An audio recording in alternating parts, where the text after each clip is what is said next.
Most gardeners build their beds as big as the space allows. It feels efficient, more growing area, fewer paths wasted. But there is a hidden cost that shows up slowly, and by the time you notice it, you have already lost a season of yield. If you cannot comfortably reach the center of your bed, you will step in it. And every time you step on that soil, you compact the root structures of the plants around you and destroy the habitat of the microorganisms that feed them. Stacey Murphy explains exactly how wide a bed should be and shows you real gardens where you can see the damage happening. So let's take a look at some large beds just for a moment. These beds, I was just at a community garden today here in San Diego, and these are 10-foot by 10-foot planting beds that different community members have. And I was kind of blown away. I was like, this is not such a great idea because, it's hard to reach the center of this bed. So here is one bed. Somebody had an idea, which I think is kind of cool. Along the edges, they have these succulents that are planted inside the wooden frame. But again, that hinders your ability to reach into the vegetable plot. You've already taken 6 inches out of your easy This reach Q&A zone. was recorded at a past Grow Your Own Vegetables event, where Stacey Murphy explains bed design, why you should never step on your soil, and the exact widths that work. For more information, free resources, and gentle guidance, you can find us at growyourownvegetables.org. And to grow alongside other gardeners just like you, join our free community at gyov.org. All right, so the next question I want to tackle is, I believe it's from Crystal, and she has got pretty large planting bed areas that she's looking to develop. And her question was, could I, let's see if I can find her question so I can say it exactly how she said it. She says, could you delve slightly into the different philosophies of larger planting beds versus breaking them down into smaller beds? So this is a great question because this is exactly where you guys are in Module 1. You're starting to assess your site and you're locating your planting beds. In Module 2, we're going to talk about actually building those beds and what materials to use and how to create them and options depending on where you are and what resources are available, what kind of planting beds. That's going to be Module 2 when we talk about soil. For this module, it's all about locating those planting beds in space on your site and starting to mark out where you might have walkways and where you might have growing space.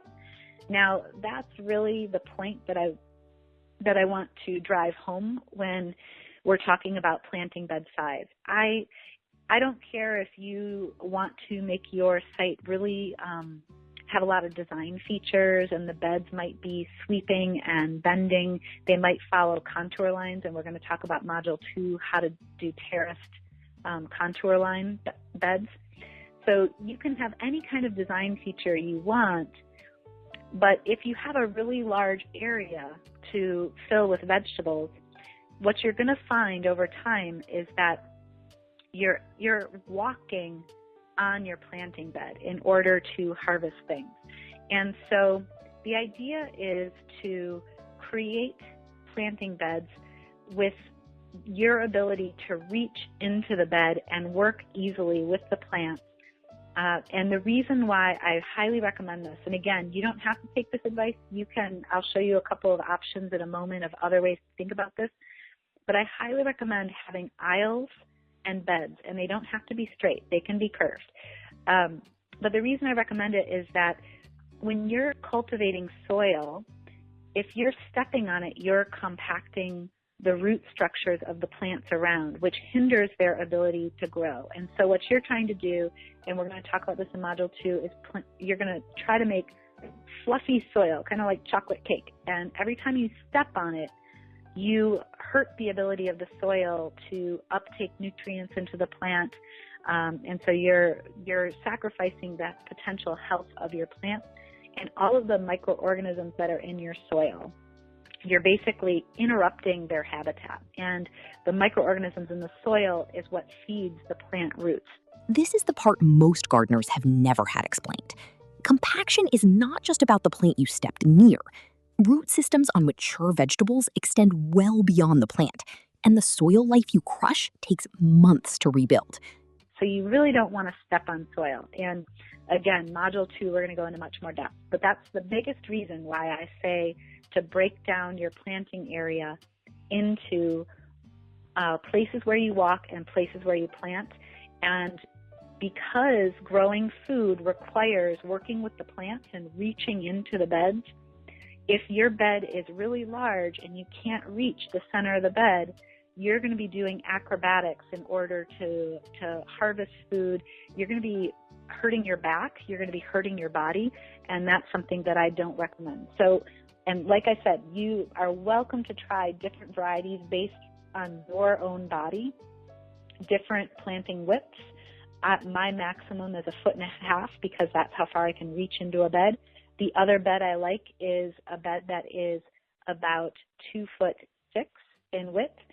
And the reason, and let's see, for those of you in the metric system, that is about 60 or 70 centimeters, I believe. And so what I like about this bed width is that I can put 1 foot on either side of the bed, straddle it, and I can work down the bed. I can just back up and harvest as I back up, and it's really efficient. Do this before you build anything. Kneel at the edge of a space, reach forward, and mark where you stop being comfortable. Everyone's reach is different. Build your beds around your body, not around a number in a book. Now, the other reason to have an aisle in between your planting beds is a place to put tools. It's a place to put a harvest tub. If you're harvesting a whole bunch of stuff all at once, it's a place to set things down. And so let's take a look at some large beds just for a moment. These beds, I was just at a community garden today here in San Diego, and these are 10-foot by 10-foot planting beds that different community members have. And I was kind of blown away. I was like, this is not such a great idea because, you know, it's hard to reach the center of this bed. So here is one bed. Somebody had an idea, which I think is kind of cool. Along the edges, they have these succulents that are planted inside the wooden frame. But again, that hinders your ability to reach into the vegetable plot. You've already taken 6 inches out of your easy reach zone. And vegetable annual crops require you to work with them. It's not like a perennial crop. So if you're working with it, you have to be able to reach it. So you want it as close as possible. So this person's bed, what I noticed is that around the edges, their plants were doing pretty well. And in the center of the bed, the plants were not looking so good. And also they had a lot of space where it looked like they were stepping into the bed anyway. So it's sort of a waste of space. It's kind of a waste of a resource to cultivate the soil and then step on it. And all the root systems of these vegetables, some of them are pretty big and actually reach into those zones that you end up stepping on. So I really recommend having a place that you always step. Now, some people try to get around it with their big beds. This is another 10-foot by 10-foot bed, and you can see in the bed there's these 2 little stepping stones that this person put in as a way for them to like jump into the bed and do some work and then jump out. Now, it seems like a good idea on the surface, but here's the drawback to this particular style. When you are working with plants, imagine yourself precariously jumping over your crops, crouching on a tiny little square, and then trying to harvest a whole bunch of things and then carrying that out of the garden. What if it were tomatoes that you were harvesting and you were carrying 20 pounds of tomatoes and you're trying to carefully step over all of your other vegetable plants? What happens is you end up wasting kind of time, and your body movements are not very efficient. So it may look pretty to have a larger area and not have a pathway, but it makes your job harder. So that's the general philosophy that I'm trying to get across here is I prefer time effectiveness over pretty. That's my personal preference. And oftentimes what happens in gardens like this, where you have a little square that people kind of jump onto and then harvest from there, they will end up, whether they know it or not, they will end up working more with the plants around the edges than they do with the plants in that little space, because it's kind of a pain in the butt to get to. And therefore, you end up not tending the plant as much as you would if you could actually reach it. This is the reverse psychology Stacey points out. It is not really about compaction at that point. It is about human behavior. If a part of your garden is annoying to reach, you will neglect it. And neglect shows up in the harvest. So that's another thing that happens. It's kind of like a reverse psychology thing, right? And then this is another idea. This idea is with a 10-foot by 10-foot bed. What this person did is they measured out basically three equal sections, and they actually put a little brick walkway. Above those arrows is a little brick walkway that walks them into the center spot. Now, they actually planted something in the center. They planted a couple herbs. But let's say that center area was a spot where they could actually work from. This would be a pretty decent plot, I would say. This would be a way to work with a square plot that would be really effective, because you could walk into the center, and then from the center you could reach a lot of the bed from the center, and then you could reach the other half of the bed from the outside. The one trick is there would be a space, I didn't draw it in, but the kind of diagonal line that goes from the corner to the corner.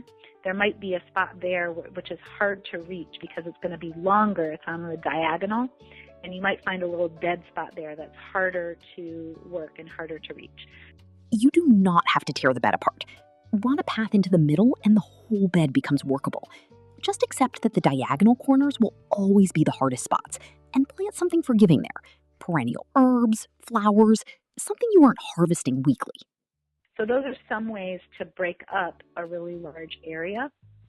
And all you're really doing is identifying where you're walking and where you're planting. So it doesn't have to always be in straight rows. Just be thinking about creating pathways through your larger areas. So I hope that helps, Crystal.